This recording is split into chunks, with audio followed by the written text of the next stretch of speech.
Nobody in your life actually knows the real you. They only know the version of you that you choose to show them. There is a terrifying truth about human nature. People don't look at you to see who you are. They look at you to see themselves. We spend our entire lives wearing invisible social masks, saying, "I'm fine," just to avoid explaining the chaos inside our minds. You built high emotional walls because the last time you showed your raw vulnerability, someone used it as a weapon against you.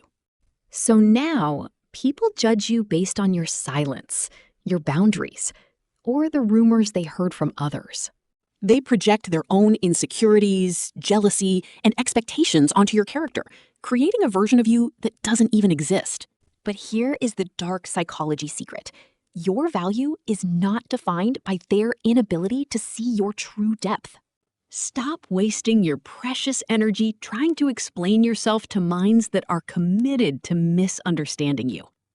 Drop the mask. Let them think whatever they want, and realize that being a mystery is your ultimate power.